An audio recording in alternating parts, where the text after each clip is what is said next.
everyone, this is Nicole from KenHub, and in this tutorial, we'll be discussing how the names of muscles are derived. So today I wanted to talk a little bit about how the names of muscles are derived, as studying anatomy can be quite challenging, from remembering the names of muscles to knowing their insertion, origin, innervation, and function. And it's sometimes difficult just to remember the name of a muscle, let alone all the other structures that are associated with it. So in this tutorial, we're going to discuss how muscles get their names in order to help make it easier for you to identify muscles and to remember them. And there are quite a few basic conventions when it comes to the naming of a muscle. And once you understand these basic conventions, it becomes much easier to identify them. So in the following slides, we're going to have a look at some basic methods used to name or derive the name of a muscle, which usually take into account one or more characteristics of the muscle. And these characteristics include shape, size, orientation of fibers, action, number of origins, origin and insertion, function, and location. And we'll talk a little bit about each of these as we go along. So let's have a look at the first way we can derive a name for a muscle, and that's from the muscle's shape. And if we look at our image over here on the right, of course we have an image of the deltoid in green here, shaped like a triangle. And since the muscle has a fairly well-defined shape, we can assume the triangle might have some significance in the naming, and sure enough, the Greek letter delta, when written, is shaped like a triangle, and therefore gives rise to the name deltoid. And so the name for the deltoid muscle arises from its shape. Let's also have a quick look at the trapezius muscle, which we can see has a diamond shape, and of course you can see that the name of the trapezius is derived from the word trapezoid, which refers to the muscle's four-sided shape. The quality of a muscle with its regard to its dimension can also be used to derive the name of a muscle. And in this case, we're looking at a muscle whose main attribute is its flatness. The French word plat means flat, and so from that we get the word platysma for the platysma muscle that covers the superficial aspect of the muscles of the neck. In the case of the serratus anterior muscle, as you can see, the anterior attachments of the muscle are shaped like the fingers of a saw, or like the Latin word serrare, which conveniently means saw, hence giving the name serratus anterior. In many cases, muscles also derive their names from the size of a muscle, and some of these terms that we use to denote the size of a muscle include vastus, which comes from the Latin meaning great, for example the vastus lateralis muscle, and as you can see on the image on the right, the vastus lateralis muscle is a large muscle that travels all the way down the length of the femur, hence the name great. The term major is also used to describe how large a muscle is, usually in comparison to another muscle, for example the pectoralis major muscle. And in contrast, the term minor, as you may have guessed, is used to describe a muscle that is the smaller of two similar muscles, as is the case with the pectoralis minor muscle. And the term maximus comes from the Latin meaning largest or greatest. And as we can see on the right here, the gluteus maximus muscle is the largest muscle in the pelvic region, hence the use of the word maximus. The term minimus is the Latin for least or smallest, and is also used in naming muscles such as the gluteus minimus muscle, which is the smallest of the three gluteal muscles, or in the case of the hand, the flexor digiti minimi muscle, which flexes the little finger. The length of a muscle can also be taken into account. For example, the word longus is used for long muscles, such as the longus capitis muscle, a long muscle of the head and neck. The word brevis, which is the Latin word for short, is used to describe short muscles, such as the abductor pollicis brevis muscle, which is a short muscle of the thumb. The muscles can also derive their names from the orientation of their muscle fibers. The terms used to describe the orientation of muscle fibers include transverse, oblique, and rectus. The term transverse, which is used in the naming of the transverse muscle of the tongue, is used to describe muscle fibers that run perpendicular to the midline. The term oblique is used to describe muscle fibers that run diagonally at an angle or slanting. A good example of this would be the oblique muscles of the abdomen. And here we can see the external oblique muscle, whose fibers, as you can see, run obliquely.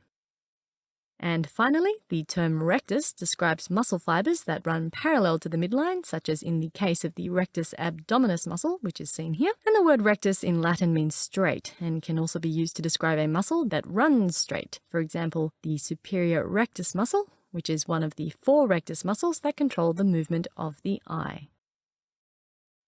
The fourth quality that is taken into consideration when naming muscles is the action that the muscle facilitates. As such, muscles can be described as flexors, extensors, supinators, pronators, levators, depressors, rotators, adductors, abductors, sphincters, and tensor muscles. These actions are usually the inverse of each other, and we'll point these out as we go along. But it'll definitely help to think about these actions mostly in terms of pairs, as one counterbalancing the other. The so-called flexor muscles carry out flexion, which is the action of decreasing the angle between 2 points. And a good example of these muscles are the flexor muscles of the forearm. For example, the flexor carpi radialis, which is one of the superficial flexors of the forearm and is responsible for flexing the hand at the wrist joint or radial abduction. Next, extension describes the opposite action of flexion, and the extensor muscles are muscles that return the limb to its original position or straighten the limb. For example, the extensor indicis muscle straightens the index finger.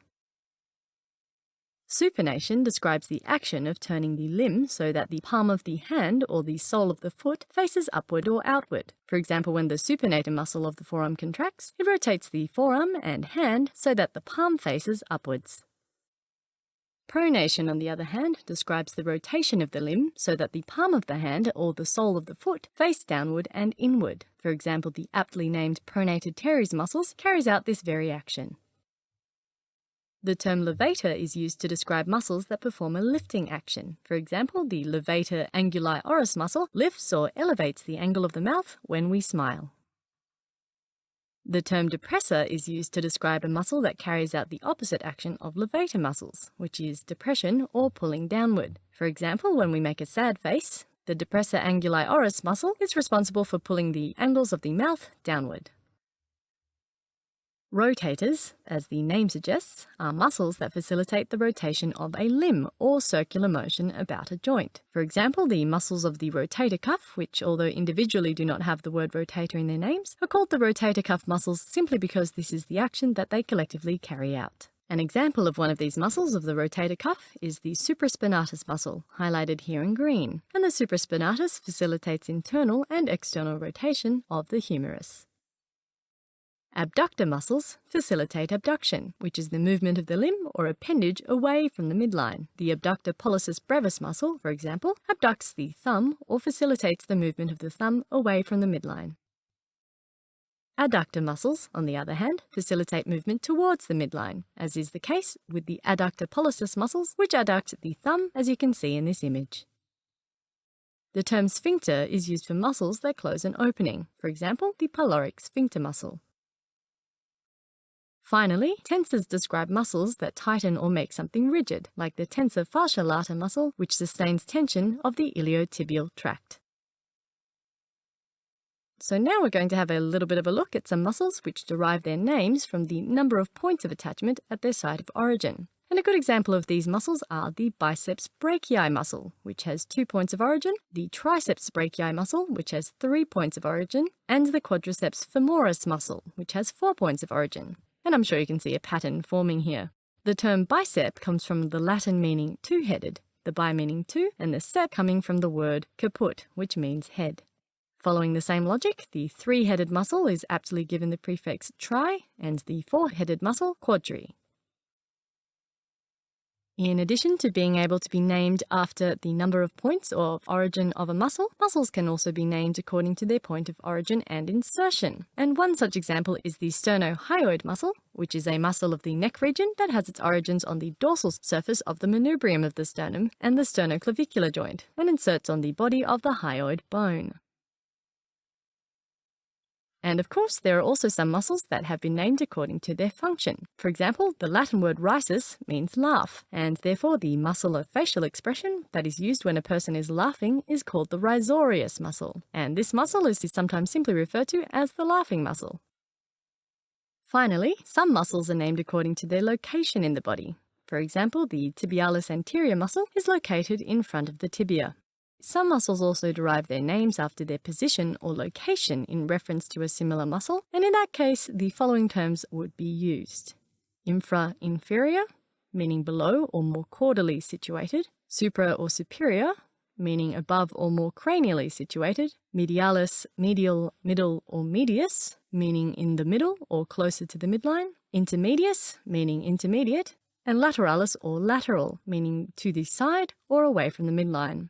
An example of a muscle named using one of these basic terminologies would be a muscle we've looked at briefly before, the supraspinatus muscle, which is the more superiorly situated of the two spinatus muscles of the scapula. This video is more fun than reading a textbook, right? If you want more videos, interactive quizzes, articles, and an atlas of human anatomy, click on the Take Me to Ken Hub button. It's time to say goodbye to your old textbooks and hello to your new anatomy learning partner, Ken Hub.